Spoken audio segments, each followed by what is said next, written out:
ഇവിടെ നിങ്ങൾ ഉപയോഗിക്കുന്ന അടിവസ്ത്രങ്ങളും സാധനങ്ങളും അടക്കം ഒരു പെണ്ണിന്റെ ഇവിടെ ഇരിക്കുന്നുണ്ട്. അയ്യേ, ആലോചിക്കും തോറും നാണിച്ച് തൊലി പൊളിയുന്നു. ഇങ്ങനെ ഒരുത്തന്റെ കൂടെ നടന്നിട്ട് മാനവും കൊണ്ട് രക്ഷപ്പെടാൻ കഴിഞ്ഞത് മുജ്ജന്മ സുഹൃതം. ഞാൻ എടുത്തു വെക്കാൻ പറഞ്ഞു. തീരെ തരംതാണവരെ അങ്ങനെയൊക്കെ ചെയ്യൂ. പുറത്തു മാഞ്ഞ് ഉള്ളി തനി ആഭാസൻ.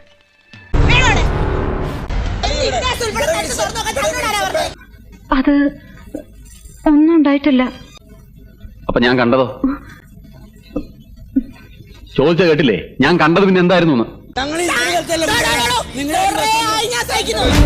നീ ആരാ? ഇവിടുത്തെ റാണിയോ? അതെ, ഇവിടെ നിന്നല്ല, എവിടെയും ഞാൻ റാണിയാ.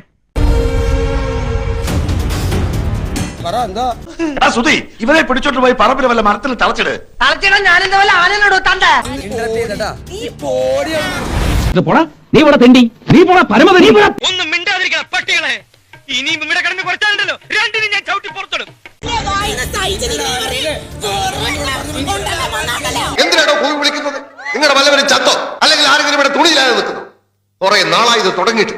നാട്ടുകാർക്ക് ഇത്തിരി കലാബോധം ഉണ്ടാവട്ടെ എന്ന് വെച്ചാൽ സമ്മതിക്കില്ല അല്ലേ? മേലിൽ ഇത് ആവർത്തിച്ചാൽ ഞാനിത് ഇടിച്ചു പൊളിച്ച് തീയിലിടും. ഒരു പണക്കാരനെ ബഹുമാനിക്കാൻ ശീലിക്കണോ? ബഹുമാനിക്കാൻ ശീലിക്കും. എനിക്ക് പോയിട്ട് അത്യാവശ്യം ഉണ്ടായിരുന്നു. എന്നാ ഞാനങ്ങോട്ട്. സ്നേഹം തൊട്ട് തൊട്ട് തരുമോ? കനവിൽ മുട്ടി മുട്ടി നീ വരുമോ? വരുമോ? വരുമോ?